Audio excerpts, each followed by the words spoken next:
Initializing. Greetings, everyone. Good evening. This is Monday evening, and you know what that means. It is time for death scenes and cemeteries. Hello, everyone. Hi, everybody. Yeah, I started to say, "Are we live? We are live. Awesome." Yes, Um, we're live as I that share us out. I probably should too. Which one of you lunatics wants to watch this show? We will find Exactly. out. Everyone should. Everyone should. Honestly, everyone should. It's a great time.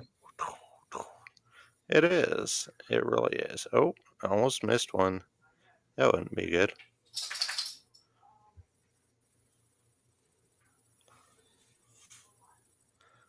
As I pour on a bunch of groups at one time. Blr. Hey, look, it's on the pages. We had somebody for a split second. They were like, "Oh God, he's back on the screen again. Let's run away." Um, you get what you get. Exactly. Okay, people are shared out on my end. It says we have two Well, people watching. That may or may not be us. We'll find out in a second because I dropped off. Anywho, ex- anyway, let's see. so anyway, with announcements. In a few days, I get to have new Global Ghost Hunt meetings so we can talk about October's event, which is exciting because this year it is free for teams to sign up. All you have to do is pay for your location if you had to pay for it, but the sign up is free, and the plan is to extend it for at least 2 weeks instead of the original 10 days. And if we have more than enough teams, we will spread it out the entire month of October just to make it interesting. Um, on top of that, we are also on Parapost Network Central because Laverty told me I had to. Basically, he's like, "Why is your show not over there?" I said, "I'm sorry. Here, I'll put it over there." So I did. Um, I love you, Brian. Um, and this Thursday, in just a few days, Spirit Mechanics returns to their lives on Mm, Thursday night. We will be talking about last year as far as our favorite moments, the best moments, things that we enjoyed, mm. things that, made us laugh, like me dancing around with and saying I've got a jar of dirt. Um, and then, of course, the Thursday after is Tarot Night Live. So we will take and read your cards. It is free. If you decide you want to send stars, then you get bumped to the list and you can get a reading from everyone. Other, Exactly. other than that, we have two events right now in March, other than the local market in February. And that is Light Up Fest, which is the 15th and 16th of March in Elizabethtown, Kentucky. And then Cincinnati on the last weekend of March, the 29th and 30th, we will be at Sacred Journey Market. Busy, busy. Yes. And thankfully, at that point, I will no longer have four freaking classes at one time. It'll just be two. Thank God. Um, And then, quick thing. I don't know, but that's our video feed. that's our video feed on Yeah, it's Facebook. on my end. Let's So see here. Yeah, it kicked us off. I don't know why it kicked us off on Facebook. It removed the video feed, but it has us live and talking. So you can see the exactly. words, but you can't see our faces. If you wish to see our faces, just go over to YouTube, I guess. Yes, our YouTube. But let's check out our YouTube because I was like, wait a minute, we do not have faces. We are a black screen. As I was just talking about that, which is kind of Yeah, we were just talking about that, and Sure enough, it kicked us out. A Yep. lot of other people have been having the same issue as far as the screen going out. In fact, Same thing. yeah, Hmm. on YouTube. Yep, on YouTube as well. Well, I guess this is going to be audio only tonight, and I'm not going to change it. So, Exactly.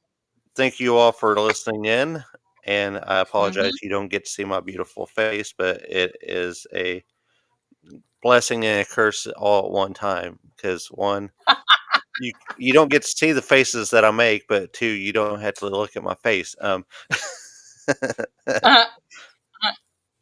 That's funny.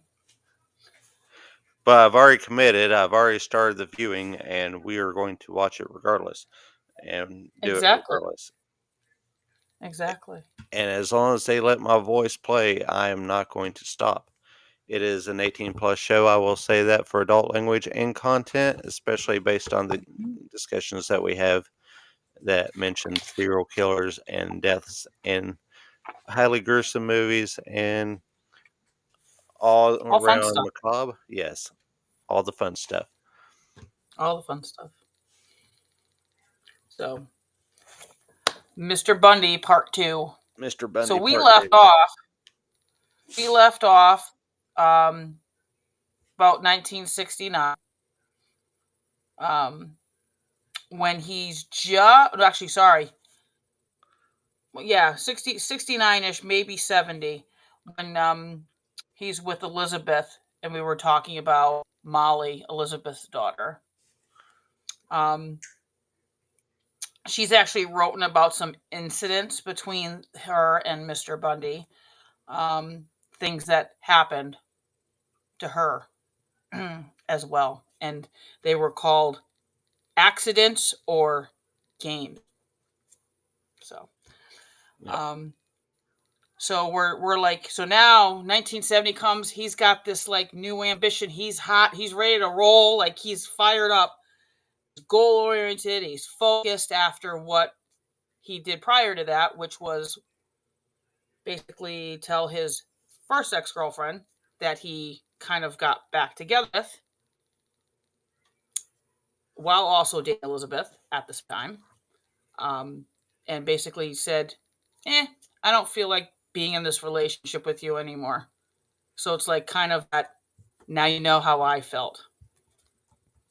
Because she was being introduced to all their friends and family as his fiance Yep. at the time.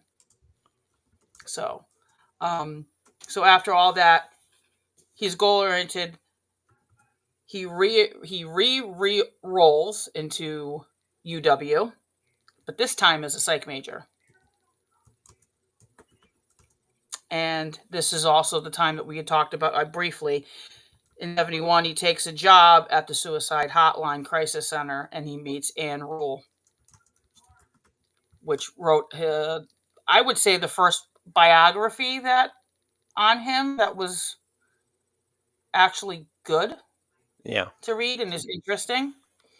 So, um, which is obviously called, it's called The Stranger Beside Me, which is I think that's a fabulous title because it's the truth. Who knew what his extracurricular activities were going on, because he hid it so well and kept it at bay, you know.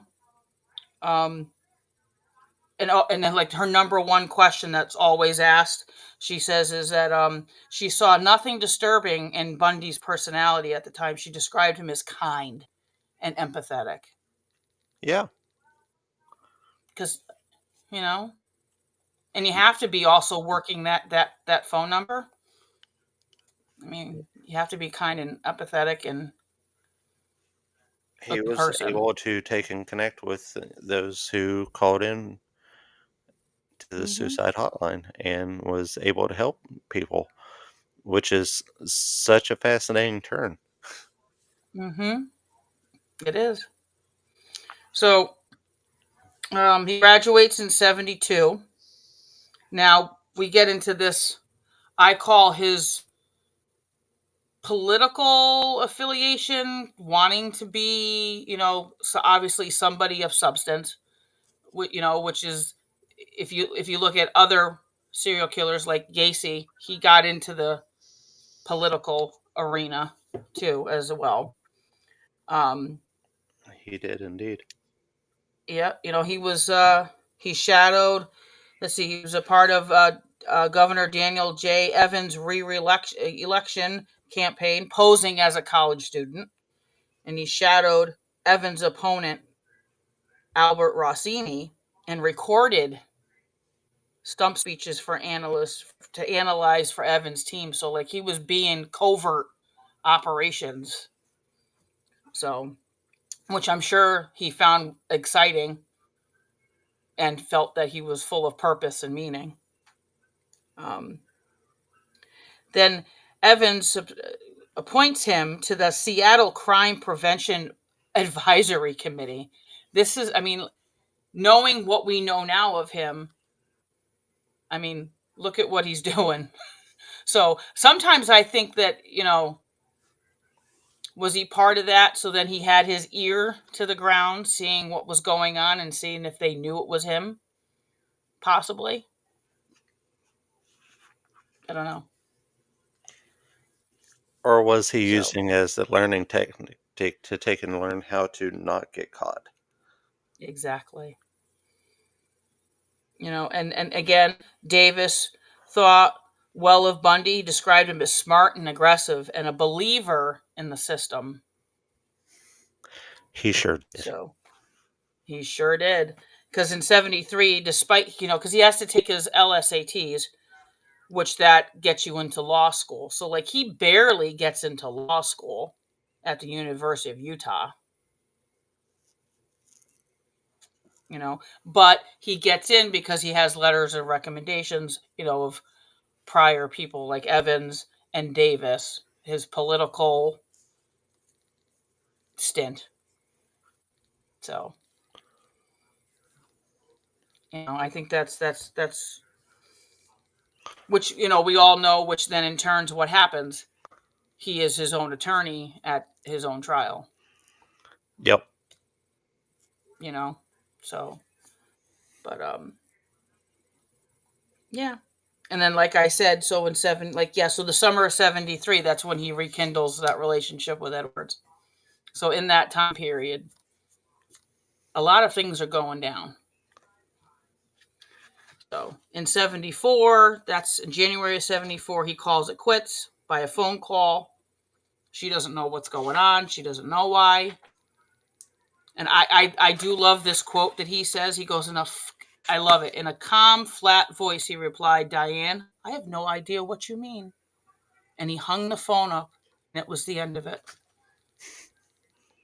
That's just like, I You don't know never what you're talking actually about. existed to me. Exactly.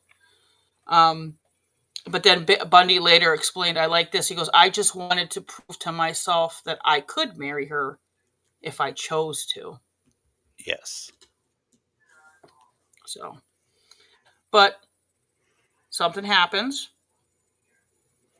He all of a sudden starts skipping classes at law school. This is by April. He stops attending totally. And that's when lots of women start to disappear in the Pacific Northwest in that time period. Um, I think they said it was like one every month, about give or take or so. Um, the first murders, there's no exact timeline. Bundy started, unaliving his women.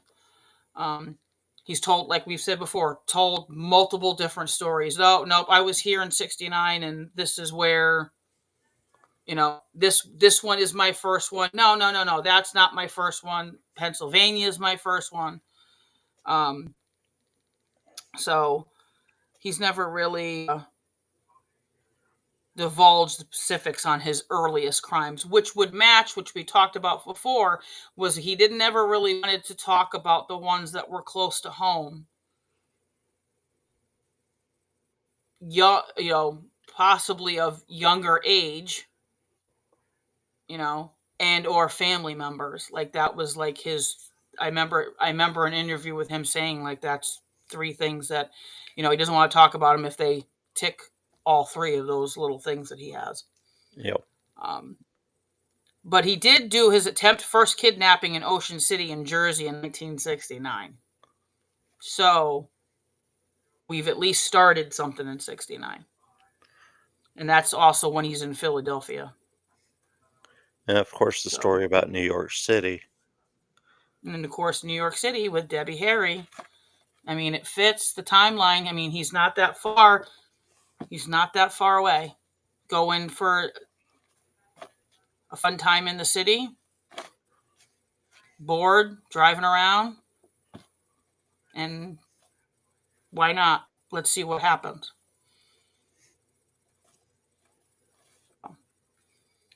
Um, But then then, there's ones that he's talking. oh, Go no, ahead. go ahead. No, no, no. Go. You go because I'm sure you had something. Oh, I started to say, and then shortly after he broke it off with Edward's son, just after midnight on January 4th, 1974, he enters the basement of Karen Sparks. Yep, Karen Sparks. And this is where you see like and to jump forward a little bit. This is where you see like he started. He has his own mode of how he's going to do it, and then as time goes on, he gets better at it. And then when we talked about last time, he reverts almost back to it because of the rage and things not going his way Yes. because of one thing or another. So, and with Karen Sparks, she actually did survive. Um, and what he did to her, I'm not going to get into, but you can go look at that. Um, but the extent of her injuries, she ended up having permanent brain damage, but she lived, and she was 18 years old. So, Yes. I mean, so that's his first one. I mean, bludgeoned her, With the creeped metal into rod. the with a yep metal rod, and That was then from her bed frame, to be exact. yep, Um, what he did and after what that, he we won't really describe because then we won't be on there at all. oh, Um, and it's bad enough exactly they we already won't took our video. yep. So, but I mean, if you want, you could obviously you could put it into your Google, get and it'll shoot you out a list of his victims, and you can see what he did and how he progressed, how violent. Because what he did was very violent. That is an enraged man that's angry about everything going on in his life, and him having that moment of, I would say, in his mind, release of the only way to get his anger out is to hurt somebody else as much as he's been hurt. As much as he wanted to hurt someone else, they were the Mm, substitute. yep. However, that release did not last long because less than a month later, he was at it again, and this time it was Linda and Healy. Yep. February 1st, same motive, bludgeoned while she was asleep. This one, we get a little more brazen. We abduct her from her basement bedroom in Seattle, and then do a lot of things post mortem. And this is the first time that we have I guess you want a dumping site, a Um, spot that he would like to go to, because that was Taylor Mountain. Because she was found at Taylor Mountain in '75. yeah, So I that mean, was the beginning of him driving to the mountains to take and mhm, dispose of the bodies. yep. And then March 12th, here we go. This is Donna Gale Manson again. This one, she was abducted while walking to a concert at Evergreen State College. Again, her body was left at Taylor Mountain, but was never found. Um, However, there is speculation that the partial of the remains of an unidentified female discovered near Eatonville, Washington, in August of '78 could have been hers. This one I found interesting because the remains and the clothing were reportedly destroyed May 10th, 1985, before they could pull any DNA off that. Hmm. Isn't that like that was just, and there's and like I can't find a reason why they would destroy that evidence. I don't know. But that was, I thought that was out of, I mean, there's red flags throughout all of them, but that one was a big one. I'm going, what did they do? They could even identify, a femur. I mean, it's a femur. It's at least it's something of a loved one that, okay, at least you can, I know it's not a lot to bury, but you can have that closure. Like And you if have a anything piece else, of at least get DNA to take and match it up to family members to help identify. exactly. Oh, in that one, Bundy claimed that he burned her skull and his girlfriend's fireplace down to the last Mm, ash yep. in a fit of Which, paranoia and cleanliness. yep. Which that one that's actually a pretty cool scene in the Zac Efron And Netflix. the Netflix movie. They did pick certain ones and important scenes that it was interesting. Um, so now we have April 17th. We have Susan Elaine Rancourt. She disappeared attending an evening advisor meeting at Central Washington State College. Her skull and her mandible were uh, recovered at, again, Taylor Mountain, 1975, and with her identifying that at this point she had been severely fractured. So therefore, we have blunt, hard, fast, blunt trauma that's going on. Um, May 6th, we have Roberta Kathleen Parks, vanished from Oregon State. Again, only a skull and a mandible were recovered again at Taylor Mountain. So, and she had been bludgeoned to death as well. So we have a pattern here. June 1st, you have Brenda Carol Ball disappeared while leaving the Flame Tavern in Burien. Was last seen in the parking lot talking to a man with a sling on his arm, which that was one of his things. Having his arm in a cast, a sling, a leg in a cast. Some say that he actually got that from his grandmother because his grandmother used to do that as well. That she would have, Pretend to be have sitting in a injuries wheelchair. and walk around with Hmm. a sling. Yep. Again, same thing. Skull and mandible were recovered at Taylor Mountain in '75, and her skull was all fractured. Um, now we have June 11th. Now we see like we have two a month. Now we don't have one because it was one going every month. We have two. This is Georgiana Hawkins. She was abducted from an alley behind her sorority house. Um, Skeleton remains were identified by Bundy as Hawkins and but recovered at the Ishkawa site. But the thing about hers is Hawkins still remains a missing person. Like there's not a sealed deal case that's her. Bundy says that's her, but they haven't, I guess, truly identified her because their case still remains a cold case. It's open.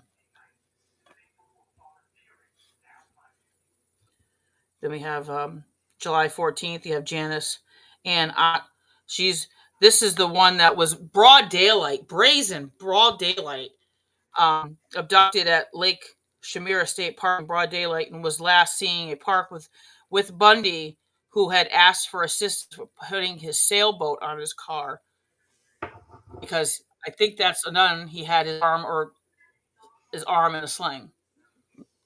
I think that That was the one, was and that one. yeah. There was a time before that and stuff that he was also seen talking to Mm-hmm. people wearing a using crutches and wearing a leg cast as well while trying to carry Yep. a briefcase. That was around the Yep. time that Hawkins disappeared. So you know, so we and then obviously her skeletal remains were discovered.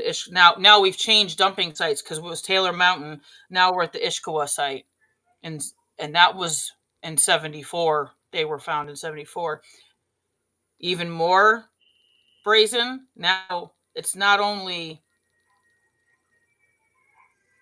we're in July.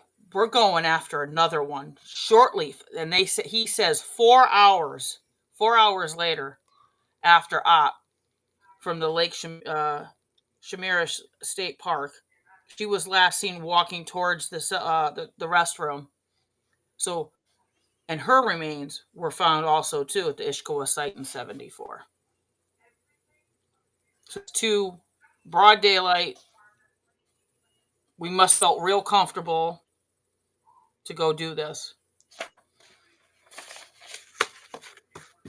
And he was, and I think isn't that the one also too? A lot of people saw him and they were asked about sketches, and that's kind of like when the first sketch came out that kind of looked like him. I think so.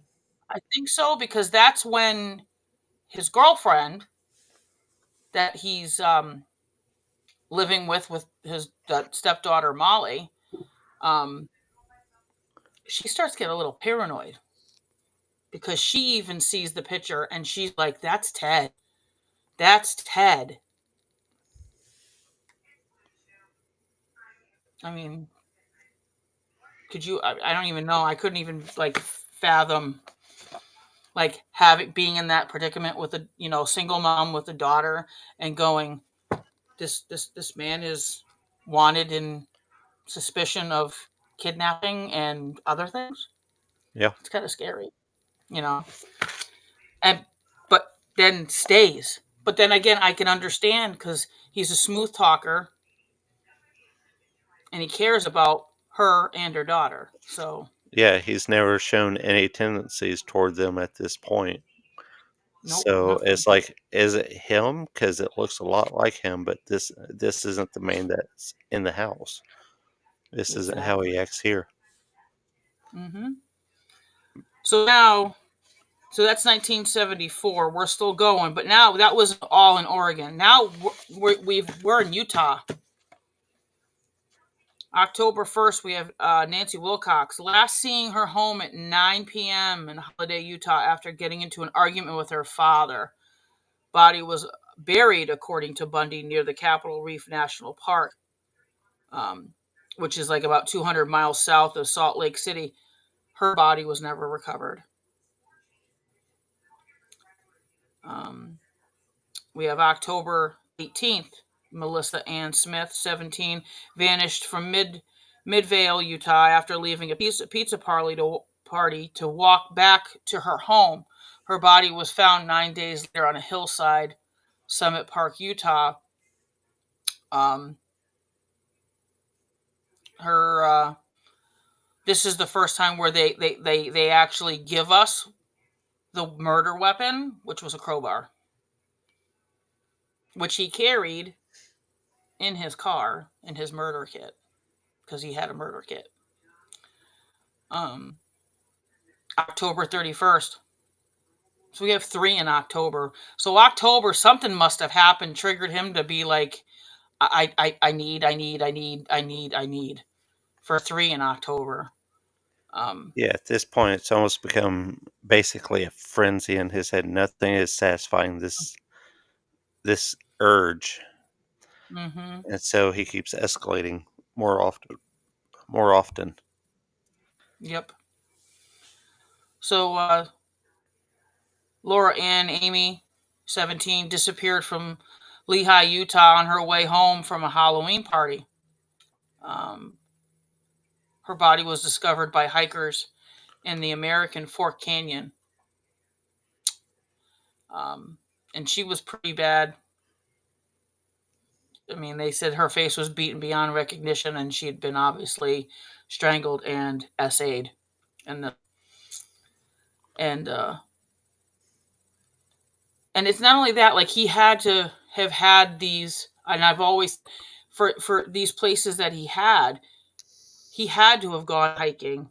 He had to have known where he could and in and out, how he could get, dispose of a body there and know a spot, a secluded spot that he could do whatever he needed to do at that point in time without getting caught. without getting caught. So Hmm. there was a lot of premeditation, a lot of pre-planning to this. Yes, there was.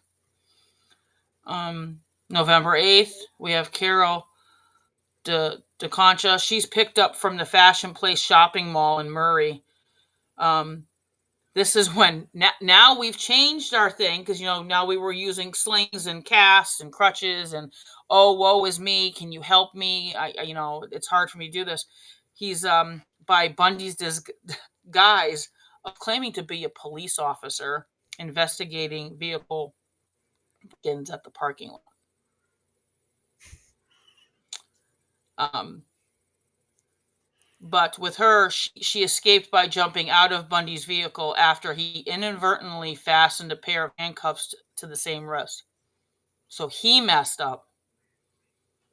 Now remember that. Now he messed up. So what happened? She's gotten away. So what happens? He's pissed because what's happened? I didn't get that infatuation. I didn't get that need that I needed. I made the mistake. So He couldn't feel that same urge, so day. he finds a different Yep, victim. exactly. Finds another one. Her name is Deborah Jean Kent. She vanished after leaving school in Bountiful, Utah. Her body left, according to Bundy, near Fairfield, Utah, which is 100 miles south of Bountiful. One patella, so her patella was found, and her DNA was run in 2015, and that's how from her patella bone, just patella.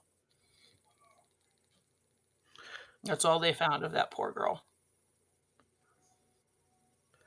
I mean, it makes you wonder how much he actually spread them out to be able to Hmm. find only one piece at a time. Exactly. Or did he only put certain pieces, certain areas, because of certain things that he eventually starts doing post mortem and visiting?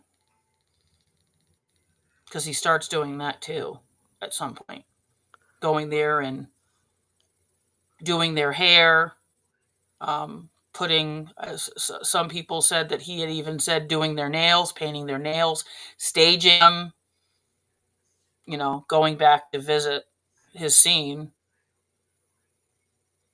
over and over. So that's 1974. 75 comes around. 75, we're in three spots. We're in Utah, Colorado, and Idaho. You said Idaho. I said Idaho. Um, so now we're it's we had November. We go now. We're January 12th. This is Karen Eileen Campbell disappeared from a hotel hallway in Snowmass Village in Colorado. Because remember, what was he? He liked to ski. Um, I bet his lift ticket was fake too. Um, oh, I'm sure it was. I'm sure. Her body discovered on a dirt road near the hotel. This one was skull fractures, but this time with knife wounds. And she wasn't discovered until February 17th. and at this point, the rage is starting to pick up more because he's not only bludgeoning them, now he's stabbing them as well. Exactly. And then we have nothing happens February. March 15th comes around. Julie Lyle Cunningham disappeared from Vail, which we all know Vail, Colorado ski resort, Yep. after she left her apartment in Apollo Park um, neighborhood to go visit a local to go to a local tavern. Her body, according to Bundy, was near Rifle, which is 90 miles west of Vail, and her body was never found. A lot of people say, like, especially in Colorado, a lot of times he said he dumped them into the Colorado River. Which is a possibility. What's the You quickest know, way to get rid of a body? Just let it float down the river. exactly. April 6th, we have Denise Lynn Oliverson abducted while cycling to her parents' house in Grand Junction, Colorado. Her body thrown, according, here we go, to Bundy into the Colorado River 5 miles away, and her body was never found. Um, May 6th, we have Lynette Dawn Culverson. This is where she's 12. This is where we get, they've been 16, 17, 20, 23, 24. 18. She's 12. 18, she's 12 in this one. Um, Abducted from Pocatello, Idaho, Yes. after she left her junior high school on her for her lunch break. So that's like, oh my God, like when they were going to like school and you could leave and go home and have lunch. Um, her body, according to Bundy, was thrown into and what authorities believe Snake River, and she was never found. Um, June 12th, you have Suzanne Curtis, disappeared during a youth conference at Brigham Young University, where she left her friends to walk back to her dormitory. She brushed her teeth. Her body was buried, according to Bundy, along the highway near Price, 75 miles southeast of Provo, but her body was never found. Because also, once again, just because this is where he says he put them, it is not Doesn't, guaranteed that's where he actually put them. Um, exactly. and once again, I would like to point out that we are in fact live. It's just the video feed decided to cut out tonight, and we were like, we're doing the show anyway, so we are here. It's just dark. Yeah, We just can dark. see each other. You just can't see us. Mm-hmm. You can't see us, but we can So, see you. yes, we can see. I can see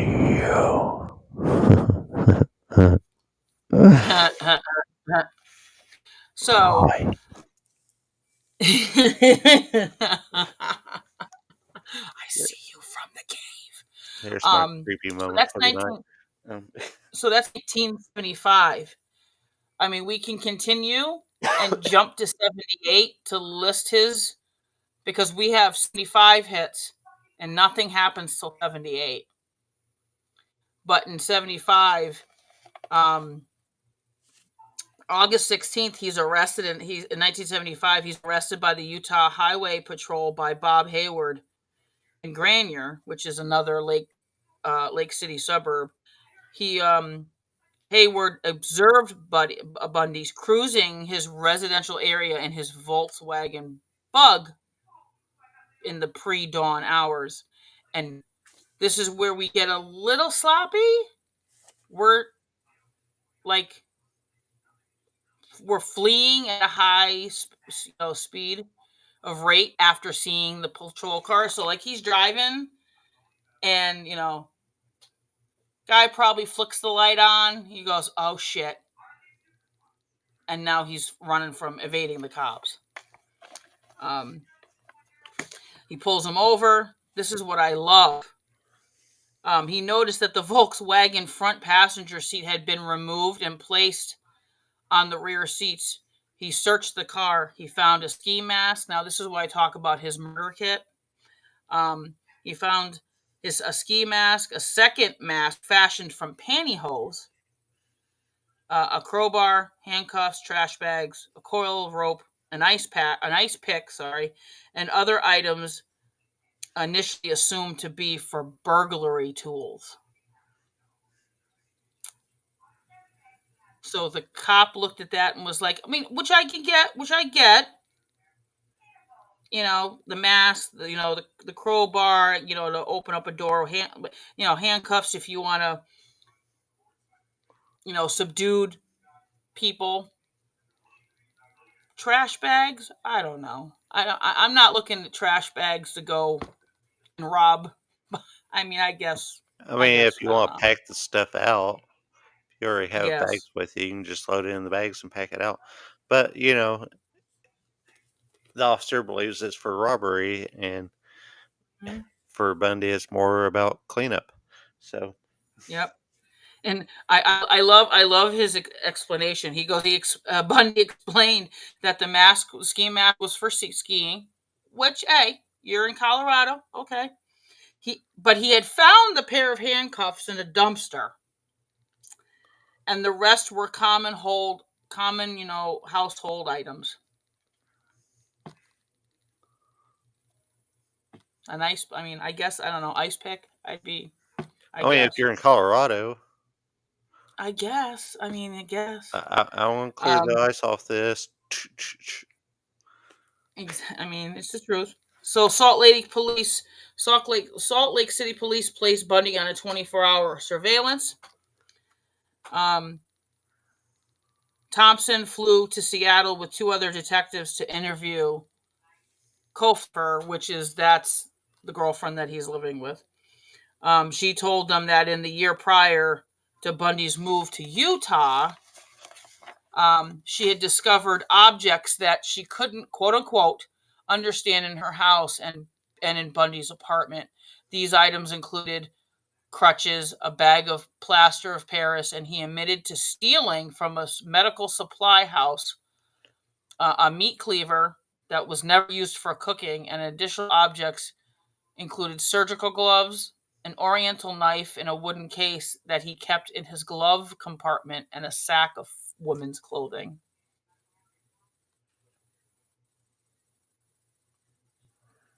That's a lot to unpack. So he took trophies. He sure did. And sometimes those women, parts of women, were found wearing clothes that were not theirs.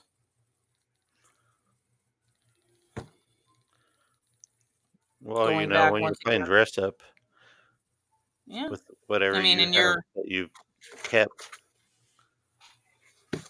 so and we have an Ottersburg. Hello, Oh, sir. hey, Keithy. What is up, Um, Mr. Ottersburg? exactly. We're doing old time. It's like almost like old time radio because we have Yes. no screen. Um, An old time radio without a picture. So it's just voices exactly. coming from a box. Exactly. We're talking from the great unknown. Um, Greetings from the abyss. um, Please continue to he stare as we scream into the void. exactly, and the void laughs back. Um, he Pansies. No. exactly. So he's told law enforcement that he revisits Taylor Mountain, Ishkawa, and other secondary scenes often, several times, just to, like we talked about, um, just to lie with his victims and be with their bodies. Just to hang out, Because he's which makes I romantic like mean that. makes yeah. Um, so, in some cases, he would drive for several hours each way and basically just and just be there the whole night. Once again, He did romantic. he did he did admit to, in some cases in the Utah, he had applied makeup to Smith's place and repeatedly washed Amy's hair. "Quote unquote, you've got time," he told Hagmer, who was the person that was interviewing him. They can be anything you want them to be because they can't put up a fight. So you could whatever in his mind he wanted them to be or do, he got his satisfaction from that. So Well, like I said, who says he can't be a romantic? Um, I in his mind, yes. Um, Out of all his victims, 12 were decapitated with a hacksaw, and he kept at least one group of severed heads. Probably the four that were found. That's what they always say. The Taylor Mountain is Rancourt, Parks, Ball, and Healy. That he kept those for his. Maybe he liked them the most. I don't know. Maybe they were I mean, they were appealing. significant to him because they were some of the first, Mm-hmm. and they probably reminded him of somebody else the most. Of So course. he kept them longest and then placed them close together. Mm-hmm. Just speculation, just my own opinion. I'm Yeah. not. Exactly. I mean, and easy, and if he was gonna, you know, and he also did say that he in his apartment for a period of time he did keep their heads with him. So companionship, you know, or just needing to maybe the down times that were in between Vicks. Who knows what was going on, because 1 minute he would say one thing, next minute he would recant it and say, I don't know what you're talking about. So that's kind of like all until we talk about 78.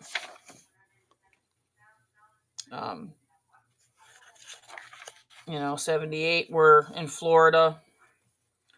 This is towards the tail end, I think. This is when they were on to him, they were watching him, and he was going to be going to jail at this point. And he like, the gig is up, I'm done. So this is the famous Chi Omega sorority house at Florida State University. Um, every January 15th, sorority house actually holds a memorial service for those girls, still to this day. Um, Margaret Elizabeth Bowman. Now we've reverted, right? We've been very particular in how we've done things, right? We've reverted back to our beginnings, sneaking in and doing it the old-fashioned way. So now we're back to bludgeoning and strangling them, in their house. So you had that one. You had Lisa Jeanette Levy. You had Karen Chandler. Um, she's the one. She survived, and I mean, her skull was fractured, her jaw, her right arm, and her fingers were crushed. Um, the good thing, the strange thing about Lisa Jeanette Janet Levy is that she was bitten, which comes back to later on to bite him theoretically The bite he in left the ass. ended up biting him in the ass in the end. So his Yep, ass bite bit him in the ass. Dun dun. Um, it sure did. Um, Kathy Kleiner. She was also a very lucky girl. She survived. Even, I mean, these girls were brutally assaulted, bludgeoned, uh, hit over the head. And the Netflix, I mean, it was like with a log, so it wasn't even like a crowbar, or it was a log.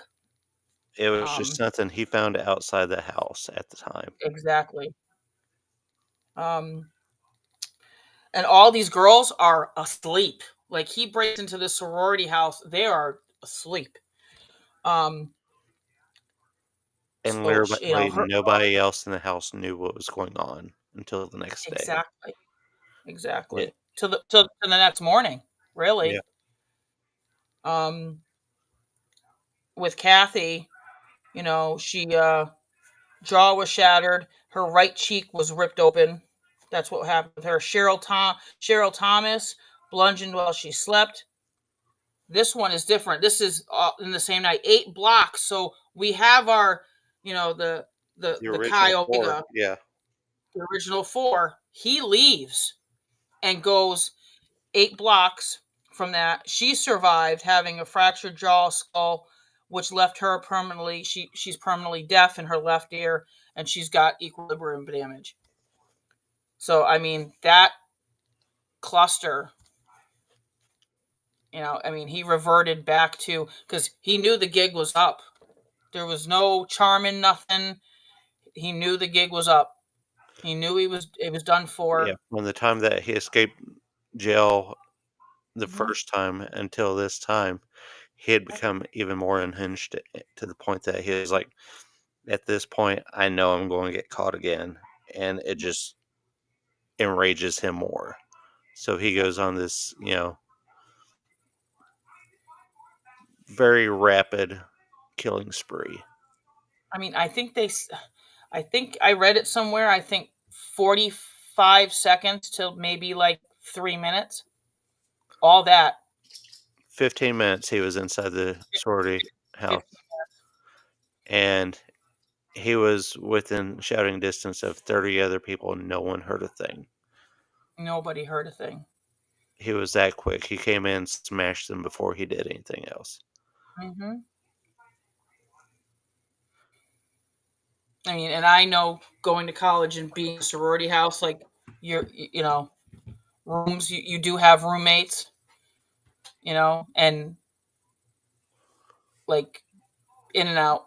Didn't know nothing until they wake up the next morning and it's like, oh, and they wake up to screams. I Yeah, mean, so, but like Raymond said, you know,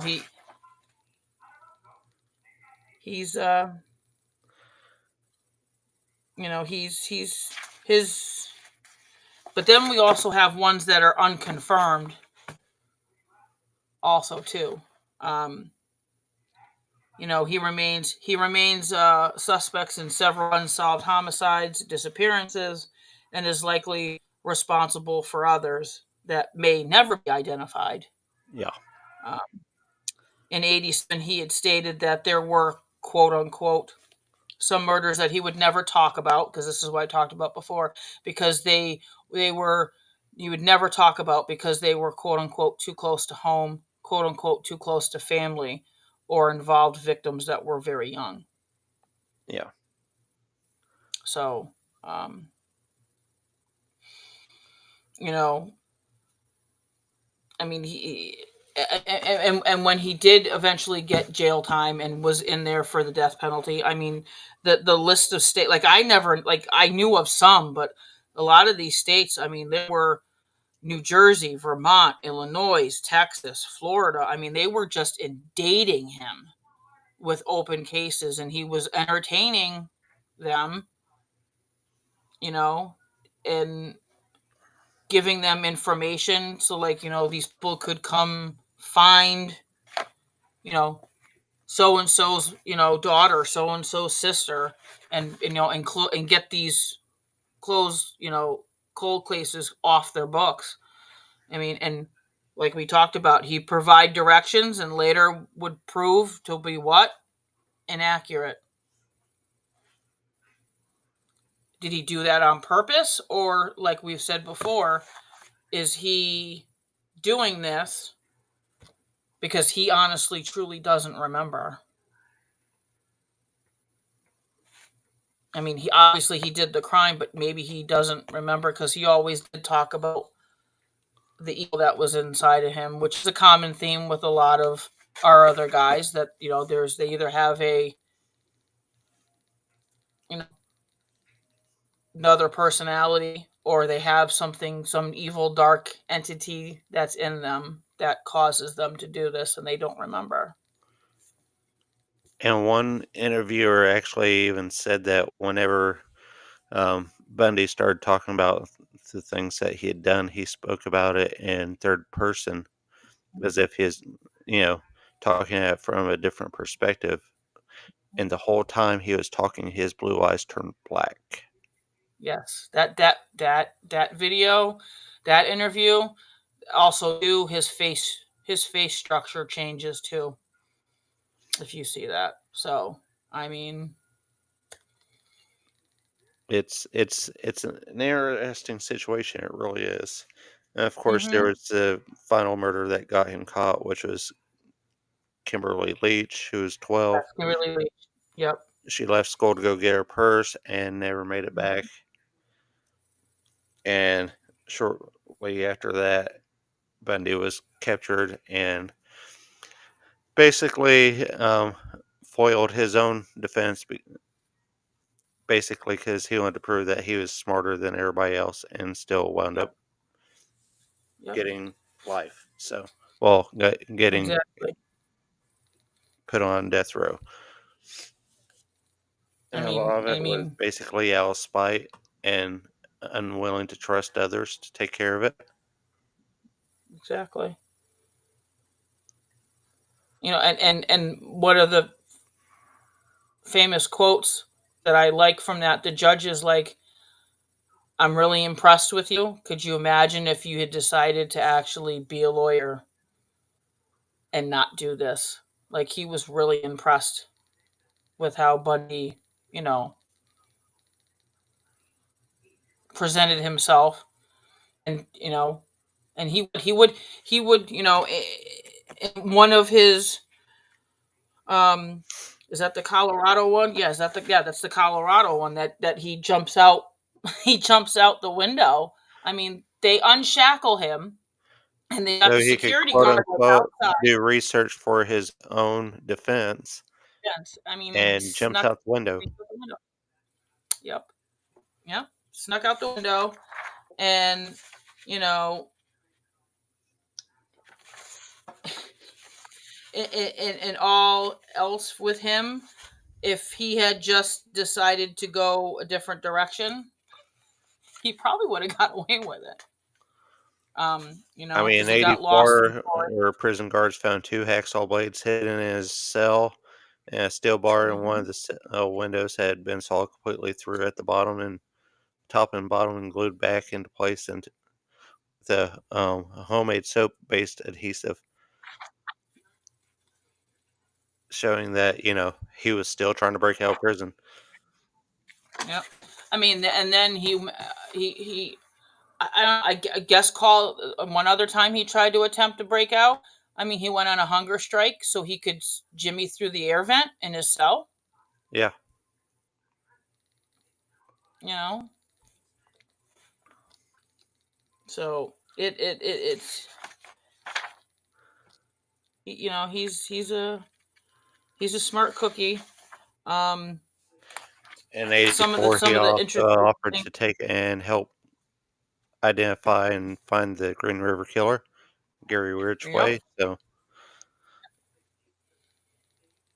I think that was like a last ditch effort to say, hey, I can um, offer you guys some help. I can make this worthwhile. exactly, if you don't kill me and offer me my stay of execution. And actually Um, pulled that with less than 15 hours left, saying, "Oh, well, I know. I can tell you where more bodies are." mm-hmm, mm-hmm, And at that point, they disagreed and still went ahead. exactly. And there were I mean, and, images of the people outside of the prison whenever he was executed. There were some holding mm-hmm, signs that said "Burn Bundy, burn." Um, burn. Yep. And they cheered when his body was pulled off in a white hearse. yeah, Yep. And for those that ask, because everybody's usually like wonders, yes, he did marry. I call Carol Ann Boone. I call her a super fan.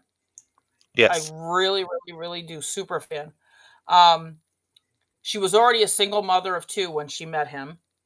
You know, She was dating him before the initial arrest.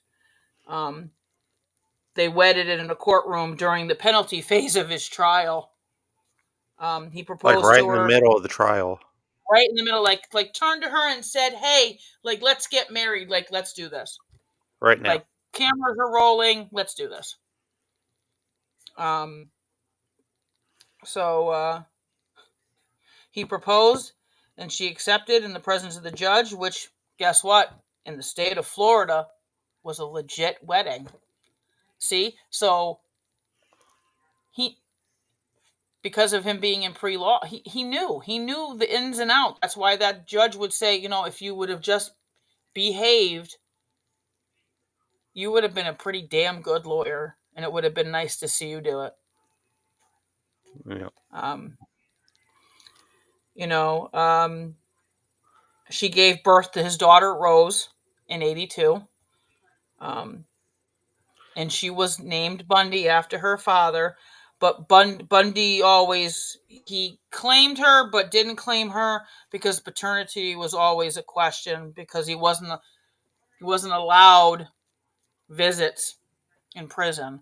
Yeah. But Anne Rule talking with Ted's former coworker, which we talked about, um, he probably bribed the prison guards, and letting it happen, and that's a whole scene in the Netflix one too, which is just like wowzers, Yeah.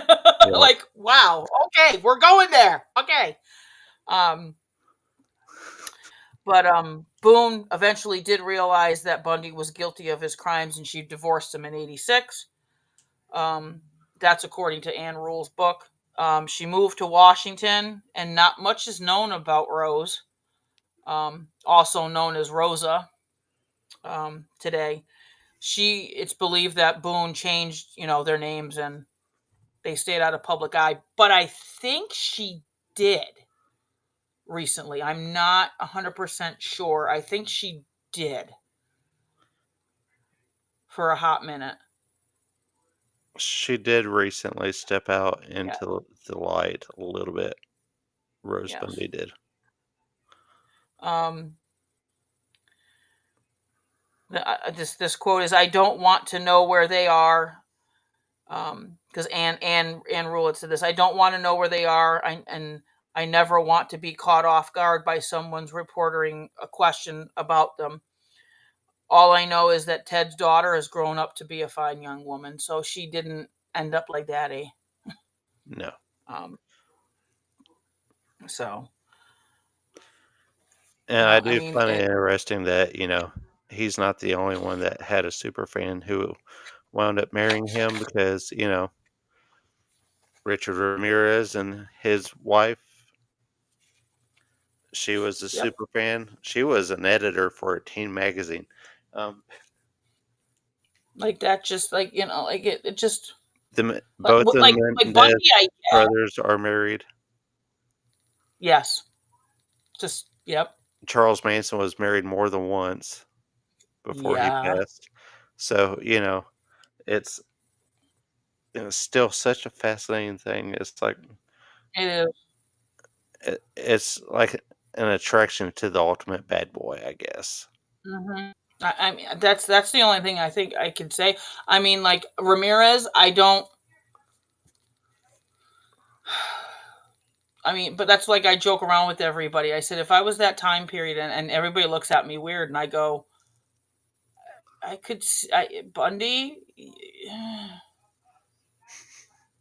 I could see. I mean, I could see it. I could. It's kind of scary that I look at it like that way and go, well, I could have easily. Yeah, I wasn't his type. Hi, Victoria. It's okay. Yeah. I guess they both decided that they hated us because at first it looked like it was up and then it just poof gone. Mm-hmm. It's the same way on Facebook as on YouTube. So we're just audio all the way around, and we just rolled with it tonight. It's like, we're not Exactly. restarting this. We're just going. So here we are. Exactly. what I did find some interesting things, like, about, his modus operandi and such. What they had to write up about him.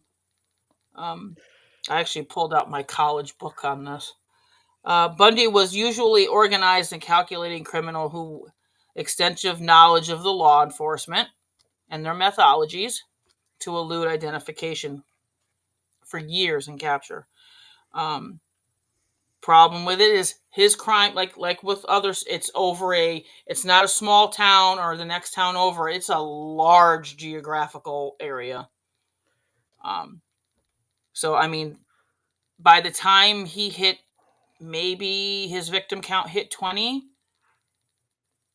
they realized that it was one person and they weren't looking for multiple people Well, at that also point. that time, state to state, they did not communicate, much less Mhm. county to county or anything else, town to town. So it was very hard to connect similar murders together unless they Mhm. made headline news. Of And course. a lot of the times and stuff, they didn't want to announce this kind of stuff because it would incite panic. Exactly. Um, let's see. Obviously his assault method of choice was blunt force trauma, strangulation, and two relatively silent techniques um, that could be accomplished with a common household item. You know, he Um, deliberately. I love this. He deliberately up here. avoided firearms due to the noise they made and the ballistic evidence obviously left behind. Um, I kind of this quote kind of like hit with me. He was a meticulous researcher. Yeah, So he was meticulous on, he explored his surroundings in minute detail, always looking for safe sites to seize and dispose of his victims. that's what I was saying. He definitely did Mhm. his research before he chose the spot to take in the bodies. This is a Yes, safe he did. place to pull off to where no one would see me take and pull this person out of my car. This is a safe place to leave parts of their bodies. That way, no one will find them except for me until I tell Exactly. where they're at. And then obviously his fingerprints were never found at a crime scene because what? Gloves. Evidence of guilt.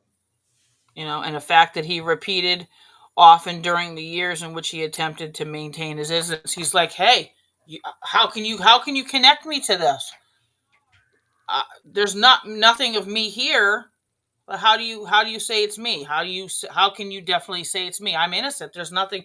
There's no DNA. There's no fingerprints. There's no Yep. fragments of anything of my clothing. Nothing. But like we said, the only thing that nipped him in the ass, that bit him in the ass, was the bite mark that he left on one of the girls at the sorority house, because they subpoenaed him to get his dental impressions, and guess what happened? They matched the bite mark. They sure did. Sure did. And that scene's actually, I think that scene is well scripted and well shot, Um, and that dental imprint that he had to make and stuff was at one point at the crime museum in Pigeon Forge, Tennessee, as well as one of his Volkswagens too. So, and one of his typewriters was there as well. mhm. It, makes it's it makes you it's a wonder whole where he museum. Everybody needs to visit it if you're into true crime stuff and serial killers. exactly. Another thing that we talked about is Bundy's generic, you know, un- basically call it an anonymous physical features. He could just comb his hair a different direction and he looked different. He wasn't Yeah, this, he wasn't. he was good That's why he looking enough to catch somebody's eye, but he could change things just enough to look different each time. exactly. Um, And I love it because in the uh, one of the trials, Stuart Hansen Jr. I love his quote. He was really a changeling. That's why they couldn't find him. He was really a changeling.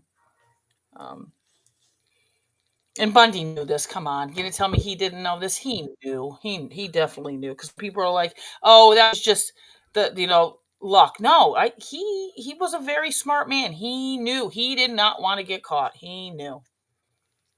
He knew. I mean, to the point where he has one incriminating mark on his neck. That's why he always wore turtlenecks, so you couldn't hey, that he had this strawberry birthmark. I mean, that's something noticeable. So that's why he like you see his arrest photo. What is it? He's got a black turtleneck because you couldn't see it. Down right, we said before, right down to his BMW bug. Why? Because what color was it? Tan, light brown, dark brown, metallic, not metallic. I mean, It all plain blended and drab, so well. Yep, it was plain, and that was plain and very drab. intentional. It was a normal Mhm. color, so it was very hard to recognize Yep. because everyone had beat up U-Bugs at the time, especially in Seattle, and it was a color that just kind of blended in with everybody else's. hmm Um, Other probably last couple things, which I thought, all of Bundy's known victims were all white females, most of middle class backgrounds, obviously, between the ages of 15 and 25. Most were college students. He he apparently never approached anyone he might have met before. So if he knew you, even in circles, let's say study group, he didn't approach you. He wanted somebody that had absolutely no idea who he was to gain their trust. Yeah. Um, uh, and in his last conversation before his execution, he purportedly stayed away from Kofler and didn't do anything to her because when he felt the power of his sickness building in him, that's why he left, because that was too much of a notice. Because that's what everybody said. Like nothing ever happened. Like he just lived a normal life with her, and that's why when he would get that sickness, he had to leave because if anything happened to her, oh God, then it's the cover's blown. Yeah. You know, um, most of his identified victims had long straight hair parted in the middle, like Edwards, his first girlfriend, the woman who rejected him, and he later became who A later then lighter he to medium became brown color. yep, and then rejected her in turn. Um, Anne Rule has always said that his first girlfriend is what triggered his rampage and his cause to target those victims that resembled her. Yep. So, I mean, of course, he had psych evals done. Dave basically said that he has first diagnosed with bipolar disorder, then was multiple personality disorder. Schizotypal, So, narcissistic. yep, yep.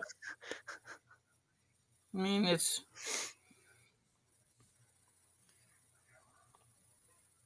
he one prison official said he became weird on me. He did a metamorphosis, a body and facial change, and he felt that there was almost an odor emitting off of him. When he had his complete change of personality.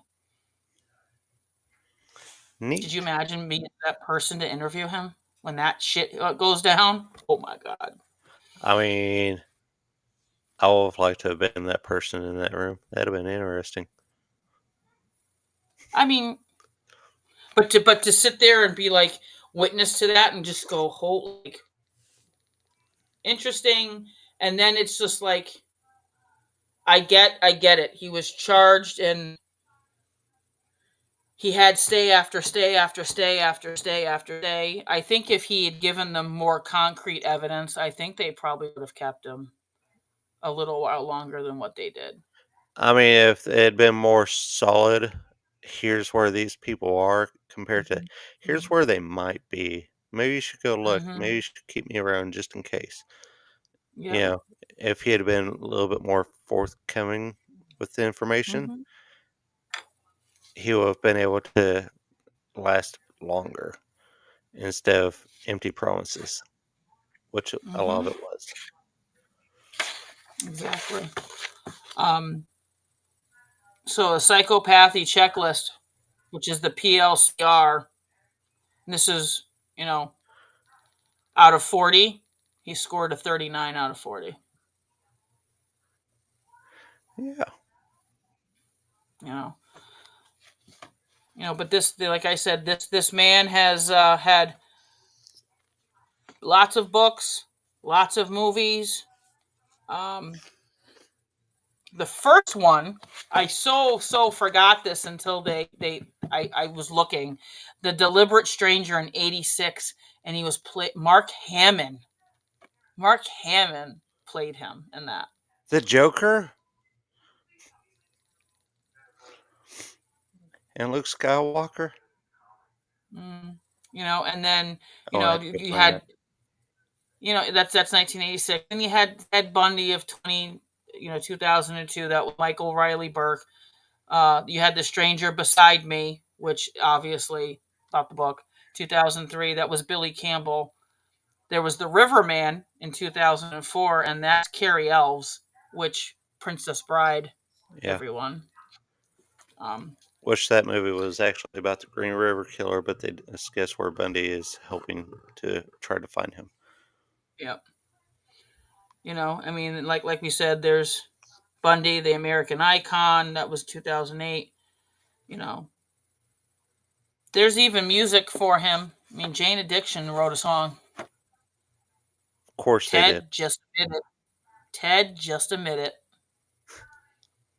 And then, which I added last week, which was Ted Bundy by Theory of a Dead Man. I just love that song. Like I don't know. I love that damn I song. mean, Amigo the Devil also has a song that's about him as well. So, Hmm.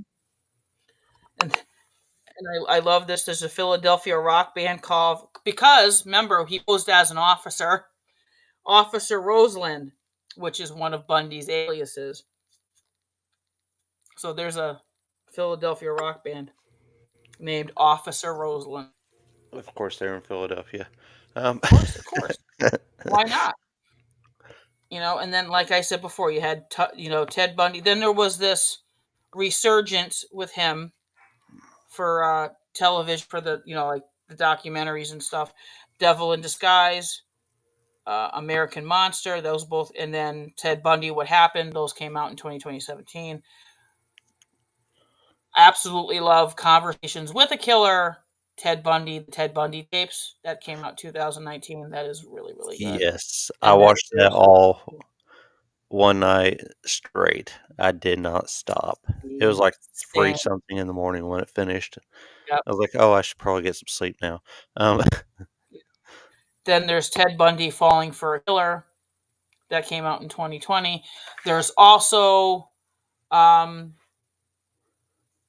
Elizabeth and Molly. They, of course, are in disguise, so people don't know. They did an interview, I think, 60 minutes, maybe somebody like that. Something like Yeah, that. something like that. They came out because she had, obviously. There's the book also too, which is a good book to go read. And like I said before, the man has sparked interest yet again. This past November, Idaho State, they're trying to, one of Bundy's last known confessions. They're trying to find this girl.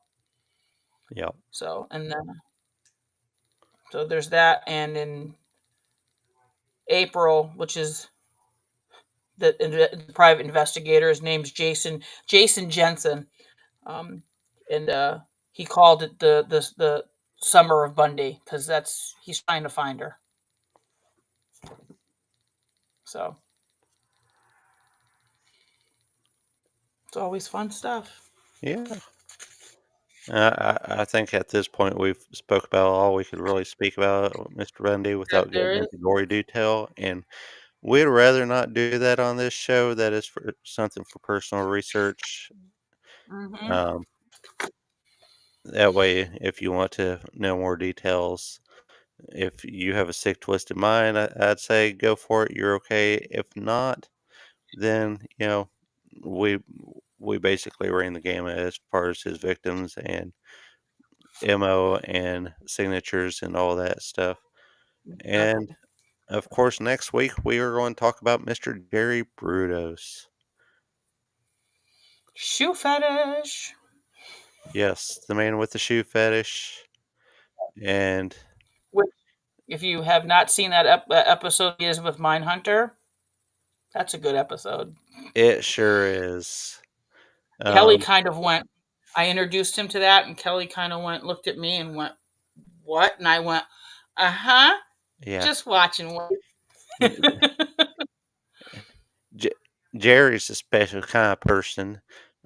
He's a But sweet fella. we'll find out about that more next week when we talk about shoe sizes 16W.